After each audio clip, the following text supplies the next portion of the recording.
Bonjour à tous, je suis très contente de vous retrouver aujourd'hui sur une vidéo où je ne suis pas dans le froid, dans la poussière. Ah mon bébé, mon boubou, mon chat. Et on va pouvoir aujourd'hui blablater un petit peu. Donc préparez-vous une petite boisson chaude, un chocolat, un thé, un café et on est parti pour un petit peu de blabla.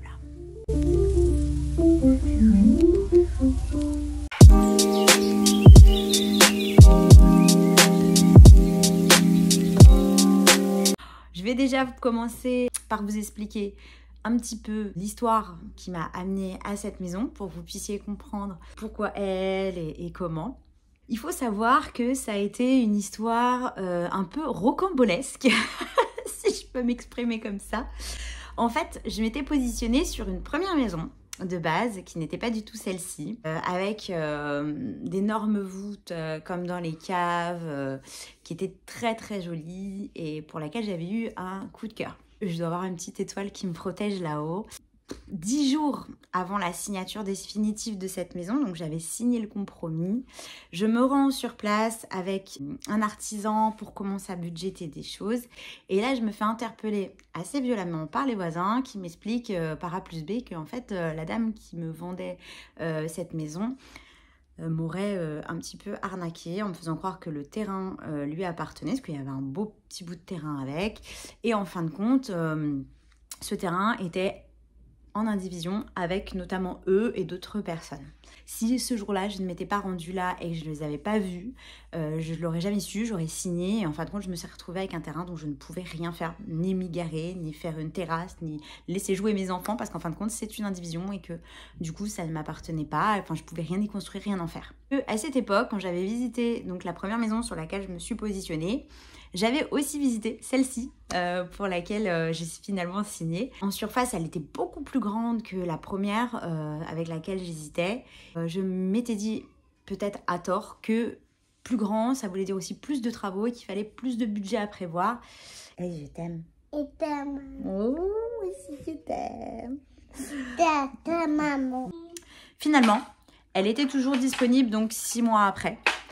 Donc après toutes ces mésaventures, et donc je l'ai revisitée en me disant que si elle était toujours là, c'était peut-être que c'était un signe. Et donc je me suis retrouvée à me positionner sur celle-ci. Ce qu'il faut savoir, c'est que j'ai fait une offre au propriétaire qui était presque 30 000 € en dessous de ce qu'elle était affichée. Le propriétaire avait déjà refusé la même offre 15 jours auparavant. Donc voilà, il a accepté. À ma plus grande joie. Et donc j'ai eu cette maison, pour parler chiffres, hein, parce que je n'ai pas de tabou avec ça, pour la somme de 130 000 €. Avec le recul que j'ai maintenant, aujourd'hui, si c'était à refaire, je crois que j'aurais pris une maison où il n'y avait rien dedans. Il faut savoir qu'à l'époque, j'en ai visité une tonne, où il y avait juste 4 murs et rien. Et où je me suis dit, non mais là, il y a beaucoup trop de travail, je ne vais pas y arriver. Et en fin de compte, quand je vois tout ce qu'on a démoli, bah, ça nous aurait évité cette étape. On va avoir logiquement 3 intervenants, 3 artisans. On a le premier qui va intervenir, que je vous présenterai, qui va s'occuper de tout ce qui est gainable. Il va nous installer la clim réversible pour le chauffage et donc la PAC RR que je dois faire installer à la maison. Il va également nous installer la VMC. Il va nous installer aussi le ballon thermodynamique. Et donc ça va être le premier à intervenir sur les 3 artisans parce que lui doit passer tout ce qui va, tous les tuyaux, tout ça. Et avant de faire le placo ou quoi que ce soit, il faut vraiment que lui soit intervenu. Ensuite, on va avoir un deuxième artisan qui va s'occuper des menuiseries et qui, lui, va nous poser donc toutes les fenêtres, la porte d'entrée, la baie vitrée, enfin voilà, toutes ces choses-là. Ce qui va énormément changer la maison parce que quand on va se débarrasser de cette grosse porte en fer dans le futur séjour, ça va voilà, complètement changer la vision de la pièce. Et en dernier lieu, une fois que les menuiseries seront posées, seulement à ce moment-là, on aura le plaquiste qui va intervenir et lui, pour le coup, je vais le faire intervenir sur 3 postes. Donc, il va s'occuper dans un premier temps de faire le faux plafond à l'étage. Donc comme vous le savez, on avait détruit tous les plafonds et donc lui, il va replaquer à 2,60 m partout. Comme ça, je vais avoir un plafond qui va être à la même hauteur partout. Et il va aussi s'occuper de faire L'isolation, vous savez, projeter là, et je crois que c'est avec de la ouate de cellulose qui va projeter donc au-dessus de ce faux plafond pour pouvoir isoler les combles perdus.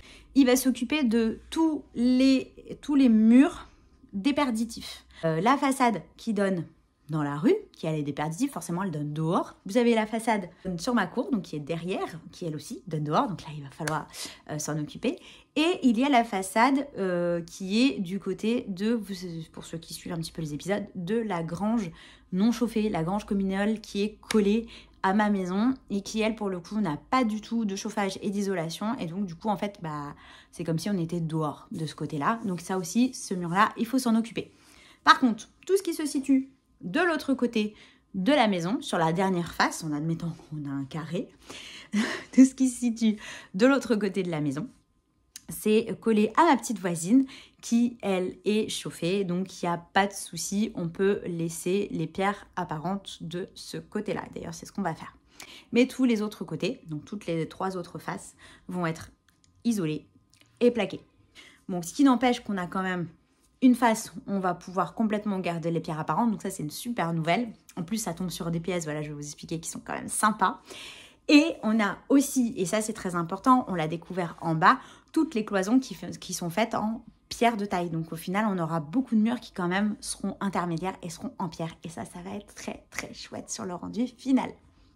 Avant qu'ils arrivent, il va falloir que je m'occupe expressément de certains postes qui ne sont pas terminés, à savoir tous les écoulements. Et on a également besoin d'avancer sur l'électricité.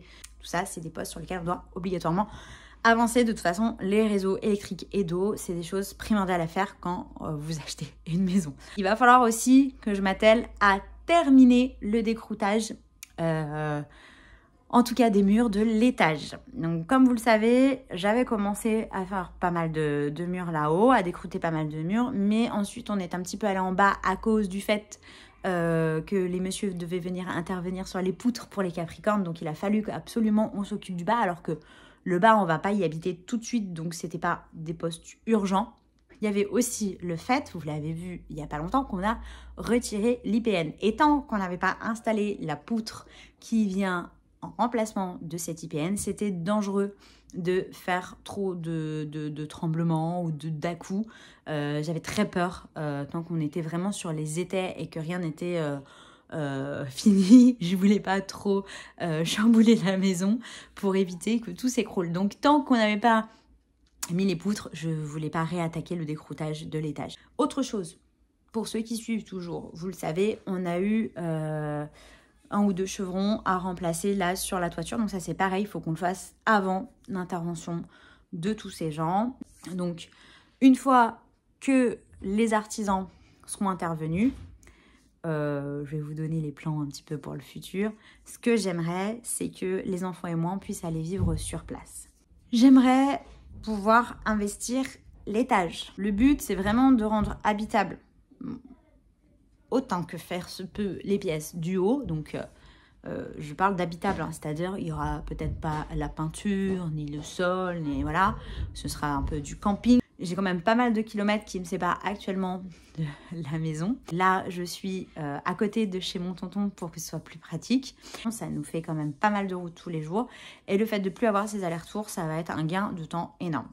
Surtout que, je vous le rappelle, ma situation familiale est quand même pas simple.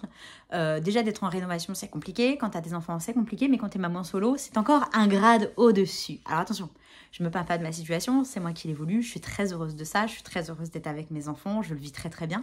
Mais niveau choses à gérer, niveau voilà, c'est quand même pas un cadeau tous les jours. Je vous ai fait les plans et également les plans 3D. Donc attention, j'ai fait ça toute seule par moi-même. Je ne suis pas une professionnelle des plans, je ne travaille pas du tout là-dedans. Je ne suis pas architecte, ni architecte d'intérieur, ni décorateur, ni quoi que ce soit. Mais ça va vous permettre peut-être de vous projeter un petit peu sur ce que ça va être plus tard. Et surtout, il faut se rendre compte que le mobilier que j'ai mis, c'est pas forcément ce qui va se trouver à la fin. C'était pour donner un petit peu une idée, mais j'ai pas forcément trouvé tous les outils ni tout ce que je voulais mettre, ou en tout cas j'ai pas les accès complets, les accès payants pour pouvoir faire exactement tout ce que je voulais faire avec les applications. Alors, on est là sur le plan du rez-de-chaussée. Je vous préviens tout de suite, les cotes ne sont pas tout à fait bonnes. Je crois qu'il d'ailleurs il en manque pas mal de mètres, surtout sur la grande pièce, parce que les cotes qui avaient été prises à la base n'étaient pas les bonnes. Mais donc, on va quand même essayer de faire un petit point pour vous repérer sur ce plan-là. Donc, on rentrera par la future pièce d'entrée et donc plus par la cuisine. On va rentrer donc par une grande pièce ce qui va me permettre, comme je vous l'avais dit dans la première vidéo, d'avoir pas mal de rangements. Avec une famille, c'est quand même assez confortable de pouvoir avoir de quoi se déchausser, de quoi ranger les manteaux l'hiver, toutes ces choses-là, et d'avoir un espace pour le faire. Et surtout, j'aime bien me dire que j'ai une espèce de sas avant d'entrer vraiment dans la maison. Ça me gênait beaucoup de rentrer directement dans ma cuisine. À la base, je voulais faire dans le fond de cette pièce, juste là, une salle de sport. Mais finalement, je me suis rendu compte qu'on n'avait pas de pièce pour pouvoir accueillir les amis. Et donc, ce sera une espèce de pièce un peu hybride, si je peux dire, qui fera office de salle télé pour les enfants, où ils pourront vraiment regarder leurs trucs sans déranger tout le monde, et avec, je pense, un système de canapé qui se déplie pour pouvoir avoir également un espace pour recevoir les amis, une petite chambre supplémentaire pour recevoir du monde. Après, il va y avoir cette grande cuisine dont je vais vous présenter les plans 3D juste après pour que vous puissiez un petit peu imaginer la manière dont je l'ai conçu. Encore une fois, c'est des plans voilà, pour l'instant, mais ils peuvent encore évoluer par le futur. Mais je pense que ça restera comme ça. En tout cas, ça me plaît bien les plans que j'ai fait actuellement. Et faut savoir que cette cuisine elle est quand même assez grande, donc je pense que c'est la pièce où l'on mangera la plupart du temps, même si on aura quand même un espace dînatoire aussi dans le séjour. Ensuite, vous avez donc le grand séjour. On voit sur le plan un petit mur grisé là, qui est le mur qu'on a abattu et qui nous a permis de récupérer le petit rabicoin sur le côté. Alors, le mur n'est pas aussi... il n'y a pas un angle aussi... obtus sur le côté, mais j'ai eu beaucoup de mal à le matérialiser sur les plans de la maison. Vous pouvez voir également qu'il y a deux petites pièces là intermédiaires entre la cuisine et le séjour. Donc il y a la pièce où il y a actuellement, vous savez, le petit toilette provisoire et qui en fait va être notre local technique. Il y aura le ballon d'eau chaude et donc les nourrices, ainsi qu'une trappe de visu vers les écoulements au cas où un jour on a un bouchon ou quoi que ce soit. Et juste à côté, on va recréer un nouveau WC pour avoir un WC au rez-de-chaussée. Voilà pour les plans du rez-de-chaussée qui, j'espère, vont quand même vous parler. Donc, nous voici à l'étage. Donc, on a l'escalier qui est juste ici, qui arrive sur le couloir qui va desservir donc toutes les pièces de l'étage. Au niveau de la disposition des pièces, la salle de bain ne bouge pas. Elle reste là où elle était de base. Donc, ça va être ici, même si à l'intérieur, ce sera disposé différemment. Mais elle garde son emplacement d'origine. On a créé un toilette à cet endroit-là qui était avant un placard.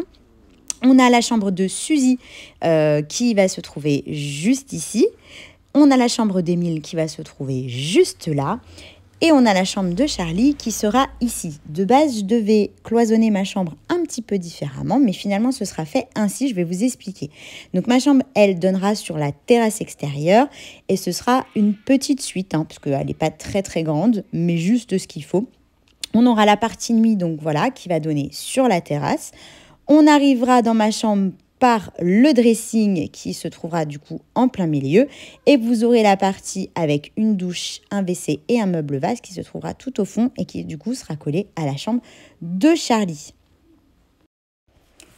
Alors, pour vous aider à visualiser, j'ai essayé de la modéliser en 3D, même si c'est pas forcément très clair avec toutes ces cloisons. Mais voilà, on a bien la partie nuit qui vraiment est sur le devant et donne sur la petite baie vitrée qui donnera sur la terrasse. On arrivera donc, comme je vous l'ai dit, par la partie dressing qui est au milieu. Donc la porte se situe juste là.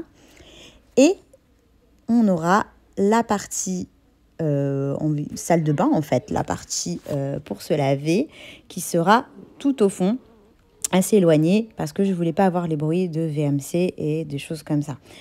Et non plus les odeurs au cas où, parce qu'il y a quand même une toilette, donc il faut que ce soit quand même relativement loin de l'endroit où je dors.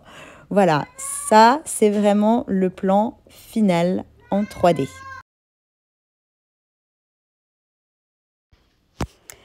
Ensuite, j'ai modélisé la salle de bain. Donc, on aura un grand meuble vasque avec double vasque pour que tout le monde puisse opérer le matin sans se marcher dessus. À côté, 2 grands placards qui seront une espèce de buanderie en fait, avec ma machine à laver, mon sèche-linge, le linge sale, enfin tout ce que je veux cacher qui sera rangé là-dedans. En face de ce meuble vasque, on aura une grande baignoire qui sera sur une espèce d'estrade. J'ai du mal à le modéliser, mais voilà, ça partira ensuite sur un banc qui rejoindra jusque l'intérieur de la douche qui se situe tout à fait au fond. Voilà, ça c'était pour donc la salle de bain. Et ensuite, je vais vous montrer la future cuisine. Donc, j'ai fait en sorte d'avoir un très grand meuble îlot pour qu'on puisse y manger à plusieurs, que ce soit confortable pour la vie de tous les jours, parce que je pense que la majorité de nos repas, on les prendra ici.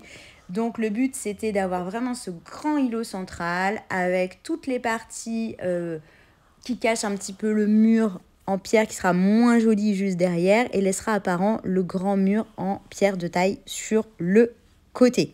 Donc voilà, j'ai essayé de modéliser aussi les voûtins, mais c'était pas évident.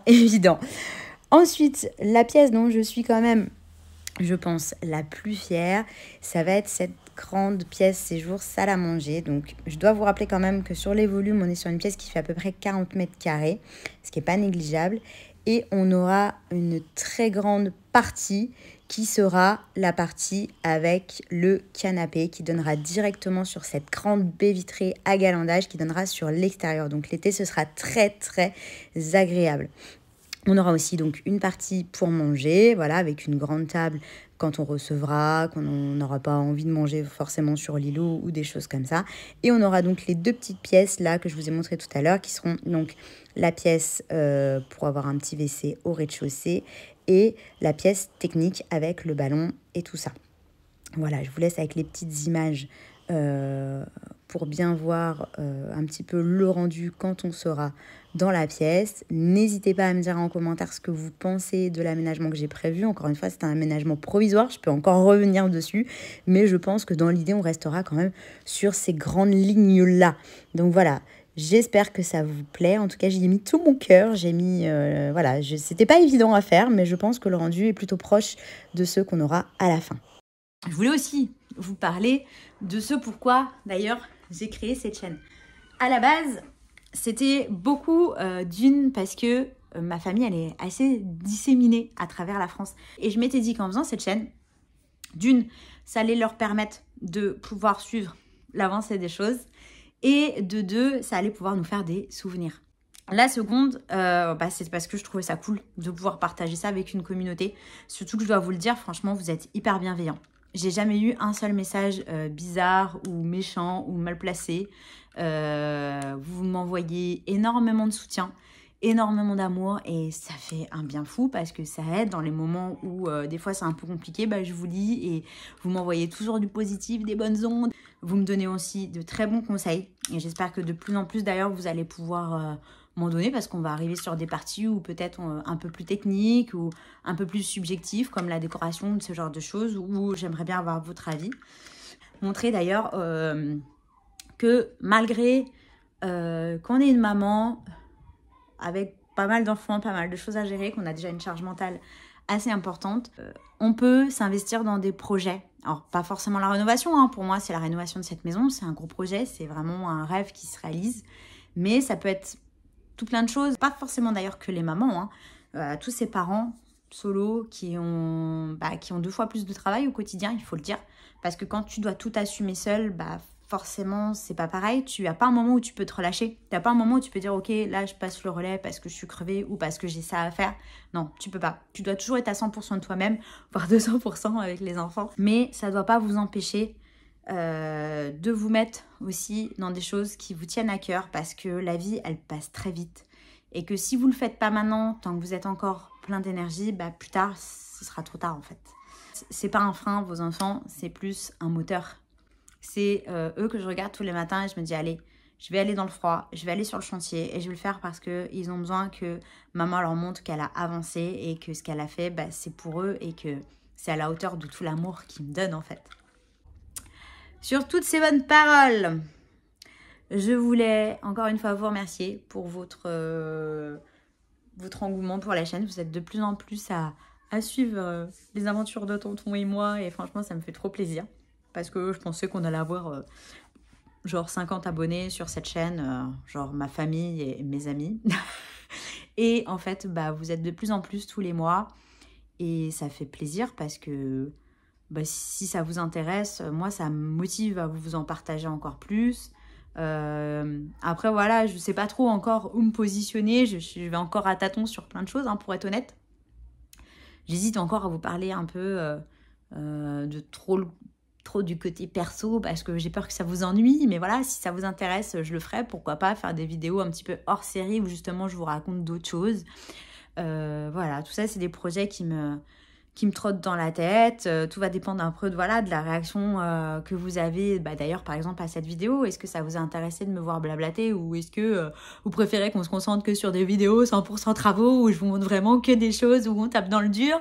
Voilà, tout ça c'est des retours que j'attends que vous me fassiez, savoir si ça vous intéresse quand je parlote ou si pas du tout, faut que j'arrête et que je reprenne mes gants et que je retourne sur le chantier.